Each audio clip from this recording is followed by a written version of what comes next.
Hi guys, hello everyone, कैसे हैं आप सब। आई होप आप सब बहुत अच्छे होंगे। My channel is earl studies और मैं श्रुति अजय गुप्ता आपका वेलकम करती हूँ। लेक्चर नंबर 4, लेक्चर नंबर 3 तक के हमने आपको पेरीमीटर एंड एरिया के बारे में बताया था। अभी और इसके बारे में चलना है। अभी हम राइट एंगल ट्राइंगल के बारे में, जिसके बारे में हमने आपसे थोड़ा सा बेसिक कंसेप्ट क्लियर करवाया था। Basic concept in the sense आपको फॉर्मूला बताया था ताकि आप याद कर सकें। किया होगा आपने याद, ठीक है। तो चलिए अब हम चलते हैं राइट एंगल ट्राइंगल में। तो area of right angle triangle क्या बताया था हमने आपको? हाँ, 1/2 product of the side forming of the right angle. तो side forming of the right angle क्या बताया था हमने आपको? Area of right angle triangle का जो बेस है, हाँ, इस लाइन पे जो भी एक परपेंडिकुलर लाइन बनेगी और 90 डिग्री एंगल बनाएगी, 90 डिग्री एंगल बनाएगी, तो वही आपका राइट एंगल ट्राइंगल कहलाएगा। और ये आपका हो गया हाइपोटेनस, ठीक है। क्लियर हो गया। तो ये बेस एंड हाइट। अगर अब देखिए इसे किसी भी तरह से बना सकते हैं, ठीक है। मान लीजिए ये है, तो this is also your right angle triangle. This is your base, this is your height. किसी भी तरह से आप बना सकते हैं, कोई वो डिपेंड नहीं करता।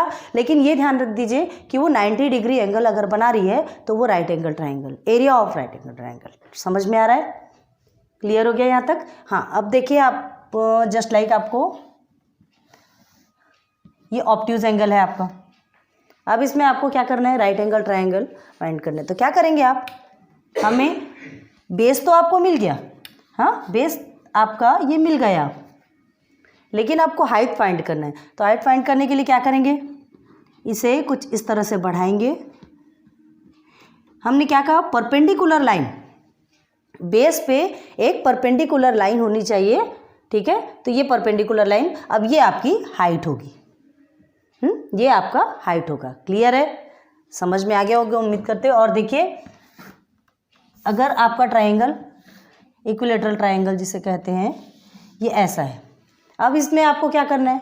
इसमें हाइट फाइंड करना है। बेस आपको क्लियर है, हाइट फाइंड करना है। तो क्या करेंगे? परपेंडिकुलर है, this line is perpendicular on this base. Clear है? तो ये आपका हाइट हो गया।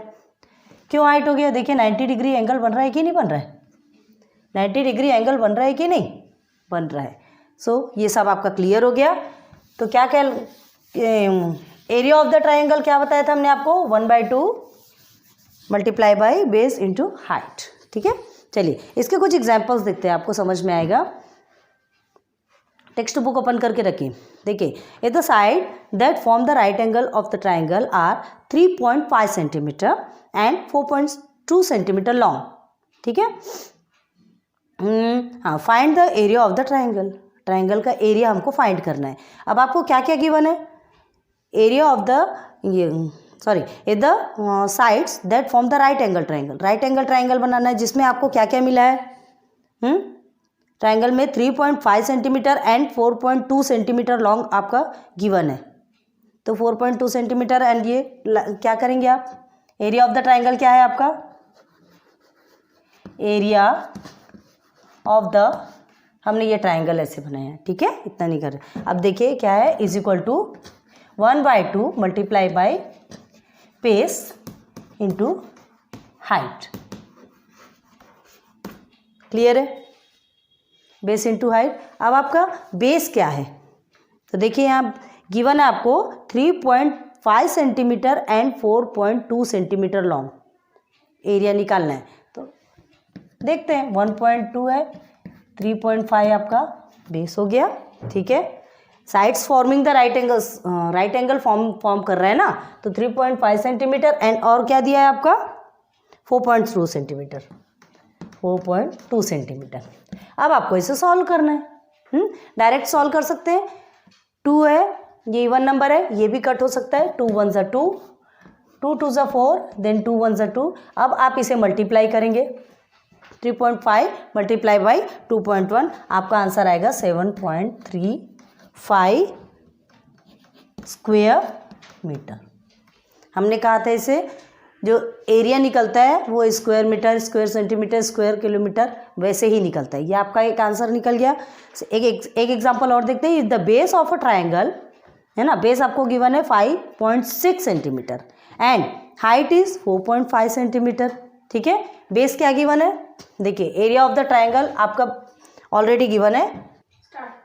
If the base of a triangle is 5.6 centimetre, ठीक है, बेस क्या है आपका ट्रायंगल का 5.6 सेंटीमीटर।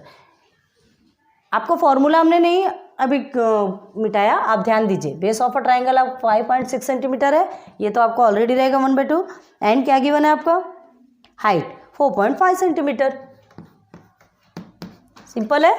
तो आप क्या करेंगे, निकालेंगे, हमको एरिया ऑफ द ट्रायंगल निकालना है। सिंपल, इसे सॉल्व कर लीजिए, आपका आंसर आ जाएगा। समझ में आ रहा होगा। तो क्या करेंगे आप, इसे हमेशा स्क्वायर मीटर में लिखना। अगर मीटर दिया है तो मीटर में लिखेंगे, सेंटीमीटर दिया है सेंटीमीटर में लिखेंगे, ध्यान दीजिएगा। ठीक है, स्क्वायर मीटर, स्क्वायर सेंटीमीटर, ये ऐसा रहेगा। तो अभी आपका क्या है, ये 5.6 क्या है, सेंटीमीटर में गिवन है, याद रखिए। तो ये सेंटीमीटर में गिवन है, तो आप क्या लिखेंगे, स्क्वायर सेंटीमीटर। ठीक है, सॉल्व करेंगे। 2 1 2 हो गया, देन 2 2 4 एंड 2 8 16। ठीक है, नाउ अब इसे सॉल्व करेंगे, हमारा आंसर आ जाता है, देखिए 12.6 स्क्वायर। देखिए कैसे लिखते हैं, ये बताने के लिए हमको पूरा आपको सॉल्व अच्छे से कराना पड़ रहा है। 12.6 स्क्वायर सेंटीमीटर। क्लियर हो गया। ठीक है, चलो ये आपका कंप्लीट। अब आपके एग्जाम्पल्स में आपको समझ में आ गया होगा कि आप प्रैक्टिस सेट कैसे करेंगे। इजी है फिर। चलिए, फॉर्मूला हम नहीं मिटाते क्योंकि अभी इसी में चलना है। अब एक देखिए, प्रैक्टिस सेट पे आ जाइए। क्वेश्चन देखिए, सबसे फर्स्ट वाला क्या है, a page of calendar is 45 centimetre long and 26 centimetre width, what is it's area. एक पेज है ना, कैलेंडर का एक पेज है। लेकिन अब देखिए कैलेंडर कैसा रहता है, कैलेंडर रेक्टेंगुलर साइड में रहता है, ये हो गया। अब पेज ऑफ उसका जो एरिया है क्या होगा, इसका एरिया 45 सेंटीमीटर लॉन्ग बोल रहे हैं। ठीक है, 45 centimetre long centimetre and width आपको कितना दिया, 26। अब यहाँ पे ट्रायंगल का फॉर्म नहीं चलेगा, हमने ये फॉर्मूला लिख के रखा, लेकिन अभी ट्रायंगल का फॉर्म नहीं चलेगा क्योंकि आपको क्या कर रहा है, पेज ऑफ अ कैलेंडर। तो आप भी याद रखिए, कैलेंडर इन रेक्टेंगुलर शेप, पहले आप ऐसा लिखेंगे। ठीक है, अभी इसका काम नहीं है, अभी हटा दें, ध्यान दीजिए। फर्स्ट में क्या लिखेंगे आप, calendar is in rectangular shape. आपको पता है रेक्टेंगल शेप में रहता है, रेक्टेंगुलर शेप। तो हमें क्या निकालना है, एरिया ऑफ रेक्टेंगल निकालेंगे। एरिया ऑफ रेक्टेंगल निकालना है हमें। तो एरिया ऑफ रेक्टेंगल का फॉर्मूला क्या है आपका, एरिया ऑफ द रेक्टेंगुलर। लेकिन एरिया ऑफ द रेक्टेंगल नहीं लिखेंगे आप, एरिया ऑफ द पेज लिखेंगे। ठीक है, इसलिए हमने बताया rectangular shape, calendar is in rectangular shape, ऐसा लिखेंगे। फिर एरिया ऑफ द पेज क्या होता है रेक्टेंगुलर का, बताइए बोला। ए इंटू बी होता है 45 इंटू 26। डायरेक्ट कीजिए, एल इंटू बी, यहाँ कर लीजिए 45 मल्टीप्लाई बाय 26। क्लियर है, 45 मल्टीप्लाई बाय 26। तो ये 45 मल्टीप्लाई बाय 26 करेंगे, आपका आंसर कितना आएगा, 1170 गिवन है इधर, है ना। आपका आंसर ये है। अब ये देखिए 1170 गिवन है, आपका क्या दिया है क्वेश्चन में, 45 सेंटीमीटर एंड 26 सेंटीमीटर। ठीक है, ये सेंटीमीटर में है, तो ये आंसर किस में आएगा, सेंटीमीटर स्क्वेयर या स्क्वेयर सेंटीमीटर। आपको जो भी लिखना है, ये ऐसा भी लिख सकते हैं, अदरवाइज ऐसा भी लिख सकते हैं, एज यू विश।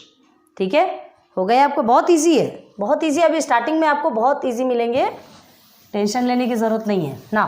सेकेंड में चलते हैं।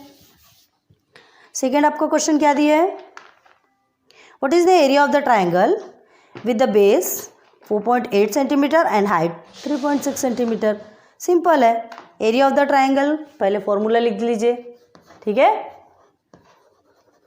फॉर्मूला क्या है, area of the triangle is equal to 1/2 multiply by base multiply by height. Clear है? तो अब आपको बेस भी गिवन है। बेस कितना है आपका? बेस कितना है? 4.8 सेंटीमीटर। 4.8 सेंटीमीटर। एंड यहाँ नहीं लिखेंगे बार बार, ठीक है, एंडिंग में लिखते हैं। देन 3.6 आपकी इसकी हाइट हो गई। 3.6 हाइट है। बस सॉल्व कर लीजिए, आपका आंसर निकल जाएगा। क्या? एरिया ऑफ द ट्राइंगल का आपका आंसर निकल जाएगा। तो इसे सॉल्व करेंगे, ये 2 से कट हो जाता है। 2 1 ज़ा 2, 2 2 ज़ा 4 एंड 2 4 ज़ा 8। अब इसे सॉल्व करेंगे तो आपका आंसर आता है। आप सॉल्व करके देखिएगा, क्योंकि हम इसमें कर चुके हैं, ठीक है। 6 4। अब देखिए ये आ गया आपका। अब आपको क्या कहा था हमने? 48 centimetre, sorry 4.8 centimetre and 3.6 centimetre. तो आंसर में क्या निकलेगा? स्क्वायर सेंटीमीटर या तो फिर सेंटीमीटर स्क्वायर, जैसा भी लिखना हो। क्लियर हो गया? चलिए एक और देखते हैं। इजी है, समझ आ रहा ना? पेशेंस रखिए, बहुत अच्छे से ध्यान दीजिए। सिंपल है। अभी जब हार्ड में कूदेंगे ना तब दिमाग घूमेगा। तो अभी जो इजी है उसको अच्छे से कर लीजिए, ठीक है। चलिए बस फॉर्मूला याद रखिए। फॉर्मूला अगर याद नहीं है तो आप कुछ भी सॉल्व नहीं कर सकते। The length and breadth of the rectangular. अब देखिए रेक्टेंगुलर प्लॉट का आगे, ठीक है। Plot of land is 75.5 metre and 30.5 respectively, ठीक है। क्या दिया? ये मीटर में गिवन है। अभी देखिए तो रेक्टेंगुलर है तो सबसे पहले हम इसे ही करते हैं। रेक्टेंगुलर प्लॉट है तो रेक्टेंगुलर प्लॉट का क्या करेंगे? अब फिर इसका कोई काम नहीं है, ठीक है। रेक्टेंगुलर प्लॉट का एरिया, तो एरिया ऑफ रेक्टेंगल क्या है? एरिया ऑफ रेक्टेंगल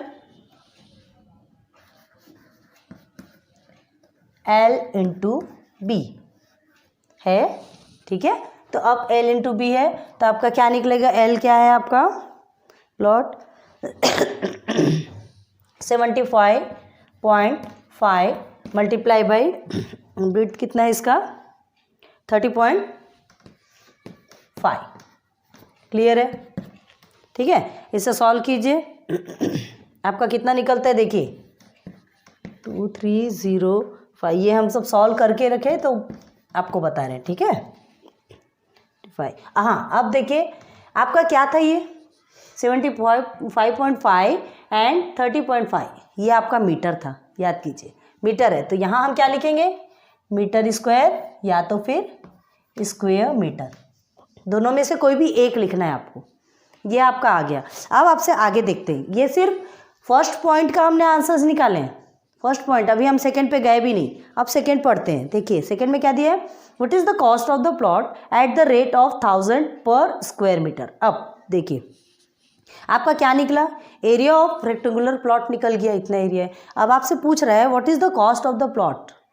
उस प्लॉट का कॉस्ट क्या है एट द रेट ऑफ 1000 पर स्क्वायर मीटर, मतलब एक स्क्वायर मीटर का 1000 है तो टोटल का कितना है? तो ये हमें निकल गया, ये हमें निकल गया। तो क्या करेंगे? कॉस्ट ऑफ द प्लॉट निकालेंगे। कॉस्ट ऑफ द प्लॉट क्या करेंगे? एक का गिवन है, पूरे का निकालना है, डायरेक्ट मल्टीप्लाई करते हैं। 2302.75 मल्टीप्लाई बाय 1000, ठीक है। क्या निकलेगा आपका आंसर? क्या निकलेगा? डायरेक्ट निकालेंगे तो 30 आपने लगा दिया, ठीक है। 5 7 डायरेक्ट लिखेंगे आप। 2 0 ये नहीं है आपका, 3 2 लिख दिया आपने डायरेक्ट। अब आपको क्या करना है? ये 2 के बाद डेसिमल लगाना है, ठीक है। तो क्या होगा आपका?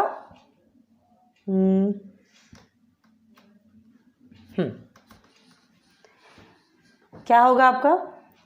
1000 क्या है? एक स्क्वायर मीटर का।